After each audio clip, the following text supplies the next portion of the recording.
Hello viewers, I'm Maitli. இன்னைக்கு 12th Maths Applications of Matrices and Determinants exercise 1.8 6 sum இந்த வீடியோல பார்க்க போறோம். Question பாருங்க. If A equal to 2015 matrixல கொடுத்திருக்காங்க and B equal to 1420 then determinant adjoint AB ன்னு கேட்டிருக்காங்க. அதுக்கு முதல்ல adjoint AB யை கண்டுபிடிச்சோம்னா நம்ம வந்து determinant value என்னன்னு ஃபைண்ட் பண்ண முடியும். ஸோ முதல்ல என்ன வேணும்னா AB வேணும், அப்புறம் தான் adjoint AB கண்டுபிடிக்க முடியும். So AB பார்த்தீங்கன்னா just A-யும் B-யும் மல்டிப்ளை பண்ணுறது. உங்களுக்கு தெரியும் row into column R into C தான் பண்ணணும். ஃபஸ்ட் ஒன்ல எப்பவுமே ரோ தான், செகண்ட் ஒன்ல எப்பவுமே காலம் தான். ஸோ ஃபஸ்ட் ஒன்னோட ஃபஸ்ட் ஒன், செகண்ட் ஒன்னோட செகண்ட் ஒன் மல்டிப்ளை பண்ணிங்க எழுதணும். இது 2/2னால நமக்கு ஆன்சரும் 2/2ல தான் வரப்போகுது. ஸோ இங்கே 2 + 0 அதனால் போட வேண்டாம். இப்போ ஃபஸ்ட் ரோவோட செகண்ட் காலம், ஃபஸ்ட்டு ரோவோட ஃபஸ்ட் காலம் மல்டிப்ளை பண்ணி எழுதியாச்சு. செகண்ட் ரோவோட செகண்ட் காலம் இங்கே +0 வருது, நான் போடல. செகண்ட் ரோவோட செகண்ட் காலம் மல்டிப்ளை பண்ணி எழுதுங்க. ஃபஸ்ட் ஒன்னோட 4 2s are 8 + 0. ஸோ 0 போடணுன்ற அவசியம் இல்லை. இப்போ செகண்ட் ரோ போயிடலாம், இங்கே முடிஞ்சிருச்சு செகண்ட் ரோ. ஸோ ஃபஸ்ட் ஒன்னோட 1 + 5 2s are 10. இப்போது ஃபஸ்ட் ரோ செகண்ட் காலமோட ஸோ 4 + 0 அதனால் 4 அப்படியே இருக்கும். இப்போ நம்மளுக்கு இங்கே என்ன வருதுன்னா 11 வருது, இங்கே 2. இது பார்த்தீங்கன்னா 2 8 11 4 வருது. இப்போ adjoint of AB என்னது? adjoint of AB 2/2 keys. இங்கே place change, இங்கே sign change. So place change பண்ண என்ன வரும்? மேலே 4 கீழே 2. இங்கே பார்த்தீங்கன்னா -8 -11 இதுதான் adjoint AB. இதுக்கு determinant value ஃபைண்ட் பண்ண சொல்கிறாங்க. So determinant of adjoint AB வந்து determinant value first primary diagonal multiply. So இது multiply பண்ணா 8 minus of minus, இது multiply பண்ணா minus into minus plus 88 வருது. இப்போ பார்த்தீங்கன்னா இது 8 minus 88 which is equal to -80. So இதோட answer -80. இது option 2ல நம்மளுக்கு கொடுத்துருக்காங்க. இப்போ 7th sum பாருங்க. If P equal to 1x0 130 2 4 - 2 is the adjoint of 3/3 matrix. இது எதோட மேட்ரிக்ஸா? இது 3/3 ஓட adjoint matrixா? adjoint matrix of A ஓட adjoint matrixனு கொடுத்துருக்காங்க. determinant A ஓட வேல்யூ equal to 4னு சொல்லியிருக்காங்க. determinant value 4னு சொல்லியிருக்காங்க. தென் இந்த X ஓட வேல்யூ என்ன அப்படின்னு ஃபைண்ட் பண்ண சொல்கிறாங்க. இது ரொம்ப ஈஸி தான். நம்மளுக்கு என்ன கொடுத்துருக்காங்க? determinant A வந்து 4னு கொடுத்துருக்காங்க. அப்போ determinant P அதாவது இப்போ கொடுத்துருக்க வேல்யூ தான் adjoint P எப்படி இருக்கும்னா 4 power n - 1 இருக்கும். என்னன்னா இது என்ன மேட்ரிக்ஸ்? 3/3 மேட்ரிக்ஸ்லேயே ஆர்டர் தான் n. அப்போது இது வந்து determinant P is equal to 4 power 2 இருக்கும். ஏன்னா 3 - 1 நம்மளுக்கு 2 ஆகிடும். இப்போ பார்த்தீங்கன்னா determinant P கண்டுபிடிக்கணும். determinant Pன்றது 1 into இந்த ரோ இந்த காலம் விட்டுருங்க, மல்டிப்ளை. ஸோ -6 இது 0 ஆகிடும், இந்த விட்டுருங்க. இப்போ எக்ஸா -x இந்த ரோ இந்த காலம் விட்டுருங்க, க்ராஸில் மல்டிப்ளை. இந்த அதோட ரோ அதோட காலம் விட்டுடணும், விட்டுட்டு மல்டிப்ளை பண்ணால் -2 இங்கே 0 வருது which is equal to 4² வந்து 16. இதை சால்வ் பண்ணிக்கலாம். -6 + 2x is equal to 16 வருது. இப்போ பார்த்தீங்கன்னா 2x is equal to 16 + 6 ஆகிடும். So x is equal to 22/2 multiply இருக்க 2 டிவைடில் வந்துடும். ஸோ எக்ஸோட வேல்யூ ஈக்குவல் டு 11ன்னு வருது. ஸோ எக்ஸோட வேல்யூ 11. இது பார்த்தீங்கன்னா நம்மளுக்கு ஆப்ஷன் 4ல் கொடுத்துருக்காங்க. 4ல் 11ன்னு கொடுத்துருக்காங்க. ஸோ 7th சம்முக்கு ஆப்ஷன் 4. இப்போது 8th சம் பார்க்கலாம். 8th சம் கொஸ்டின் பாருங்கள். If A equal to 3 1 - 1 2 - 2 0 1 2 - 1 A inverse is equal to A11 A12ன்னு அவங்க மேட்ரிக்ஸில் அப்படியே கொடுத்துட்டாங்க. Sorry A inverse. ஸோ ஏவும் A inverseம் கொடுத்துட்டாங்க. Find the value of A23. இந்த வேல்யூ இங்கே என்னவா இருக்கும் அப்படின்னு கேட்டிருக்காங்க. இது என்னதுன்னா ஏயோட இன்வர்ஸ்ன்னு சொல்லியிருக்காங்க. ஏயோட இன்வர்ஸ்னால் 1 adjoint A into determinant Aலாம் ஃபைண்ட் பண்ணிவிட்டு நம்ம இன்வர்ஸை வேணால் ஃபைண்ட் பண்ணலாம், தவிர ஒன்று ஃபைண்ட் பண்ணுறது கஷ்டமாக இருக்கும். ஆனால் நம்மளுக்கு ஒரு ஃபார்முலா தெரியும். A into A inverse is equal to I. இந்த ஃபார்முலா நம்மளுக்கு ஏற்கனவே தெரியும். அப்படின்னா ஏவையும் A இன்வர்ஸையும் மல்டிப்ளை பண்ணால், இது ரெண்டுத்தையும் மல்டிப்ளை பண்ணால் I வரும். ஐன்றது என்னது? 3/3ல் 1 0 0 0 1 0 0 0 1 இதுதானே I. ஸோ இது ரெண்டுத்தையும் மல்டிப்ளை பண்ணால் நம்மளுக்கு இது வரும். இங்கே நம்மளுக்கு என்ன தேவைன்னா 2 3 தேவை. கடைசியாக காலம் மட்டும் எடுத்துக்கோங்க. அந்த காலம் எடுக்கும்போது உங்களுக்கு ஈஸியாக இருக்கும். எத்தனாவது காலம் தேவைன்னா செகண்ட் ரோ தேர்ட் காலமில் இருக்க ஒரு விஷயம் தேவைன்னா நம்ம மல்டிப்ளை இது ரெண்டும் மல்டிப்ளை பண்ணால் ரிசல்டன்ட் I. இது ஒரு 1 மார்க் சம். நீங்கள் உட்காந்து மல்டிப்ளை பண்ணிகிட்டே இருந்தீங்கன்னா சம்மே பார்த்தீங்கன்னா 2 பேஜுக்கு போயிடும். ஸோ ஈஸியாக எப்படி போடலாம் இந்த சம் அப்படின்னு பார்த்தீங்கன்னா லாஸ்ட் ரோ, அதாவது லாஸ்ட் காலமை மல்டிப்ளை பண்ணுற ரோஸ் மட்டும். இப்போ ரோ இன்ட்டு காலம் தான் நம்ம மல்டிப்ளை பண்ணுவோம் இல்லையா. எல்லா ரோவும் காலத்தோட மல்டிப்ளை பண்ணிக்கோங்க. மல்டிப்ளை பண்ணி இதை ஃபஸ்ட்டு ரோ லாஸ்ட் காலமை மல்டிப்ளை பண்ணும்போது அதுக்கு ஆன்சர் ஈக்குவல் டு இதில் வர ஃபஸ்ட் ரோவில் இருக்க லாஸ்ட் காலமாக இருக்கும். ஸோ இப்போ மல்டிப்ளை பண்ணிங்கன்னா 3a13 செகண்ட் ஒன்னோட 1 இன்ட்டு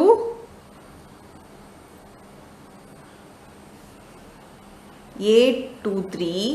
இப்போ இங்கே மல்டிப்ளை பண்ணால் -a33. This is equal to நம்மளுக்கு 0ன்னு ஆகிடும். இப்போ அடுத்தது பாருங்கள், செகண்ட் ரோவோட லாஸ்ட் காலம் பண்ணிங்கன்னா 2. இதுக்கு வந்து ஈக்குவல் டு இது செகண்ட் ரோ லாஸ்ட் காலம்னா செகண்ட் இது தான் ஆன்சராக இருக்கும். ஸோ இது ரொம்ப ஈஸியாக நீங்கள் தெரிஞ்சுக்கிட்டிங்கனாலே நம்ம சம்மை வந்து வேகமாக போட முடியும். ஃபுல்லாக உட்காந்து மல்டிப்ளை பண்ண வேண்டாம். இதோட ஃபஸ்ட் ஒன்னோட பண்ணும்போது 2a13, நெக்ஸ்ட் ஒன் பண்ணும்போது -2a23. 0 பண்ணுறது அவசியம் இல்லை, அதனால விட்டுடலாம். இதுவும் ஈக்குவல் டு நமக்கு 0ன்னு வருது. தேர்ட் ஒன் பார்க்கலாம். தேர்ட் ரோவோட தேர்ட் காலம். ஸோ a13 ஒன்னோட மல்டிப்ளை பண்ணும்போது அதுதான் +2a23 -a33 ஈக்குவல் டு இதுக்கு பார்த்தீங்கன்னா ஈக்குவல் டு 1ன்னு வருது. ஸோ இப்போ மல்டிப்ளை பண்ணியாச்சா, இந்த டேர்ம்ஸை சால்வ் பண்ணால் போதும். இது பார்த்தீங்கன்னா இது வந்து அந்த சைடு போச்சுன்னா 2 2 ப்ளஸ் ஆகிடும். 2 2 கேன்சல் ஆகிடுச்சுன்னா a13 equal to a23. So equal to அந்த சைடு கொண்டு போயிடுங்க. +a23 ஆகிடும். +a23ல 2 2 கேன்சல் பண்ணிங்கன்னா a13 ஈக்குவல் டு a23 இருக்கும்.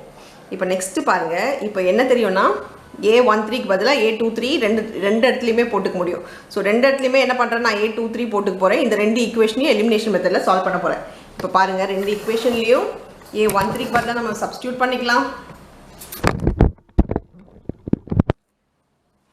ஃபஸ்ட் ஈக்குவேஷனில் a13க்கு பதிலாக a23 + a23 -a33 equal to 0ன்னு இருக்குது. அப்போ இது என்ன ஆகிடும், 4a23 -a33 ஈக்குவல் டு 0. இப்போ செகண்டில் என்ன இருக்குது, a13 இருக்குது, அதுக்கு பதில் a23 போட்டு போகிறோம். So a23 + a23 -a33 equal to 0. இதை ஆட் பண்ணால் 3a23 -a33 ஈக்குவல் டு 0. இது ரெண்டு எலிமினேஷனில் பண்ண போகிறேன். So 3a23 -a33 equal to 0. Sign change பண்ணிக்கோங்க. மைனஸ் ப்ளஸ் இது ஈக்குவல் டு 1. இங்கே மைனஸ் ஆகிடுமா, இது ரெண்டும் கேன்சல் ஆகிடும் நம்மளுக்கு. ஸோ இங்கே சால்வ் பண்ணால் a23 ஈக்குவல் டு -1ன்னு வருது. ஸோ a23யோட ஆன்சர் இந்த சம்மில் -1 வருது. ஈஸியாக போடணுன்னா இப்படி தான் போட முடியும். ஜஸ்ட்டு ரோ காலம், ஏன்னா காலம் மட்டும் எடுத்துக்கோங்க. 3ல இருக்கிறதுனால இது ரோ காலமில் தேர்ட் காலமோட மட்டும் மல்டிப்ளை ஆகிற ரோஸ் எல்லாம் எடுத்து நீங்கள் போட்டிங்கனாலே ஈக்குவேஷனை ஈஸியாக சால்வ் பண்ணி கொண்டு வந்துடலாம். இதோட ஆன்சர் -1. இது பார்த்தீங்கன்னா ஆப்ஷன் 4ல் நம்மளுக்கு கொடுத்துருக்காங்க. இப்போ நம்ம 9 சம் பார்க்கலாம். இஃப் ABC ஆர் இன்வெர்ட்டபிள்னா ஏவோட இன்வர்ஸ், ஏவுக்கு இன்வர்ஸ் இருக்குன்னு அர்த்தம். Invertible matrix of some order, then which of the following is not true? Not true தான் எதுன்னு கேட்டிருக்காங்க. So determinant A into A inverse equal to adjoint A, இது வந்து correct. adjoint AB equal to adjoint A into adjoint B, இது மட்டும் மல்டிப்ளைல தெரிஞ்சுக்கோங்க. adjoint ABயா இருந்துச்சுன்னா first B தான் வரும், அப்புறம் தான் A வரும். ஸோ இங்கே நாட் ட்ரூன்றது இதுதான் ஆன்சராக இருக்க முடியும். ஸோ அடுத்ததும் பார்க்கலாம். Determinant A inverse is equal to determinant A the whole inverse. இது ரெண்டுமே ஒன்று தான். டிட்டர்மினன்ட் A இன்வர்ஸ்க்கு எடுத்தாலும் சரி, டிட்டர்மினன்ட் ஏவை கண்டுபிடிச்சி அதுக்கு இன்வர்ஸ் எடுத்தாலும் சரி, ரெண்டுமே நம்மளுக்கு ஈக்குவலாக தான் வரும். உங்களுக்கு மேலே சொன்ன மாதிரி தான் மல்டிப்ளைல அப்படியே தலைக்கீழே வரும். ஃபஸ்ட்டு B வரும், அப்புறம் தான் A வரும். ஆனால் இந்த இடத்துல பாருங்கள் அதே மாதிரி தான் வந்துருக்கு. ஃபஸ்ட்டு இது, செகண்ட் இது, தேர்ட் இது. ஸோ மல்டிப்ளைல நம்மளுக்கு மாறி தான் வரும். இப்படி பார்த்தீங்கன்னா நாட் ட்ரூன்றது இதுதான் கரெக்ட் ஆன்சர். பி தான் வந்து நாட் ட்ரூ. அது எப்படி இருக்கணும்னா அட்ஜாயிண்ட் பி முதல்ல இருக்கணும், இன்டூ அட்ஜாயிண்ட் ஏவா செகண்டாக இருந்தது அதுவும் கரெக்டாக இருந்திருக்கும். அதனால அதுதான் தப்பு. இப்போ நெக்ஸ்ட் பாருங்க, if A B inverse, so A B inverse கொடுத்துருக்காங்க 12, A B whole inverse 12 minus 17 minus 19 27, A inverse is equal to 1 minus 1 minus 2 3 கொடுத்துருக்காங்க. Then B inverse is, B inverse என்னவா இருக்கும்னு கேட்டிருக்காங்க. உங்களுக்கு இந்த ஃபார்முலா இப்போ சொன்னேன் பார்த்தீங்களா, AB in whole inverse is equal to B inverse into A inverse இருக்கும். ஸோ எப்பவுமே மாறி வரும். ஸோ மல்டிப்ளைல இங்கே B inverse வரும் முதல்ல, அப்புறம் தான் A inverse வரும். இப்போ பார்த்தீங்கன்னா AB inverse நம்மளுக்கு கொடுத்துருக்காங்க 12 minus 17 minus 19 27 equal to B inverse தெரியாதா, ABCDன்னு எடுத்துக்கோங்க. A inverse தெரியும், 1 minus 1 minus 2 3ன்னு சொல்லிட்டு. ஸோ இப்போ என்ன பண்ணால் ரெண்டுத்தையும் மல்டிப்ளை பண்ணால் மேட்ரிக்ஸில் ஈக்குவலாக கொண்டு வந்துடலாம் இல்லையா. இதில் மல்டிப்ளை பண்ணுங்கள், row into column. So first ஒன்னோட ரோ இன்ட்டு காலம், ஃபஸ்ட் ஒன்னோட செகண்ட் ஒன்னோட. ஸோ A minus 2Bன்னு வரும். அதே மாதிரி ஃபஸ்ட் ரோ செகண்ட் காலம் அப்படி மல்டிப்ளை பண்ணால் மைனஸ் A ப்ளஸ் 3Bன்னு இருக்கும். இப்போ second row first column, first ஒன்னோட C மைனஸ் 2D. இப்போ நெக்ஸ்ட் ஒன் பாருங்கள், minus C plus 3D. This is equal to 12 minus 17 minus 19 27 இருக்குது. இப்போ நம்ம ஈக்குவேட் பண்ணிக்கலாம். ஃபஸ்ட் ஒன் மேட்ரிக்ஸில் ஈக்குவலாக இருக்கும் வேல்யூஸ் எல்லாமே மேட்ரிக்ஸில். ஸோ A11 இங்கே இருக்க A11 ஈக்குவலாக தான் இருக்கும். அப்படி பார்த்தீங்கன்னா A minus 2B equal to 12 minus A plus 3B. இது பார்த்தீங்கன்னா minus A plus 3B equal to minus 17 இது. ஸோ minus 17 நம்ம இது மட்டுமே ஈக்குவேட் பண்ணிக்கலாம். இந்த AA இருக்கிறதுனால இது நம்ம சால்வ் பண்ணிக்கலாம். ஸோ AA கேன்சல் ஆகிடும். இங்கே பார்த்தீங்களா ப்ளஸ் B ஈக்குவல் டு நமக்கு இதை சால்வ் பண்ணால் -5 வருது. இப்போ B வந்துருச்சா, இது ஏதாவது ஒன்றில் சப்ஸ்டியூட் பண்ணி ஏவை கண்டுபிடிச்சிடலாம். நான் ஃபஸ்ட் ஈக்குவேஷனில் சப்ஸ்டியூட் பண்ணுறேன். அப்போ A minus 2 into minus 5 is equal to 12. So A plus 10 equal to 12. அப்போ A is equal to 2 வரும். 12 minus 10 வந்து 2. So A ஓட வேல்யூ 2ன்னு ஃபைன் பண்ணிட்டோம். ஸோ AB ரெண்டு கண்டுபிடிச்சோம். அதே மாதிரி இந்த ஈக்குவேஷன் எழுதலாம். C minus 2D equal to minus 19. இதோட இதை ஈக்குவேட் பண்ணிக்கிறேன். அதே மாதிரி இதோட இதை ஈக்குவேட் பண்ணிக்கோங்க. இப்போ பார்த்தீங்கன்னா minus C plus 3D equal to 27. So இது பார்த்தீங்கன்னா கேன்சல் ஆகிடும். இங்கே D equal to, so 27 minus 19.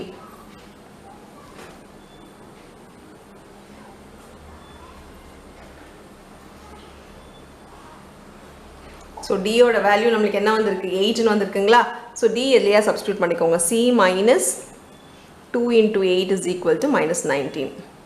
C minus 16 is equal to minus 18. அப்போ C equal to plus 16 ஆகிடும். அப்போது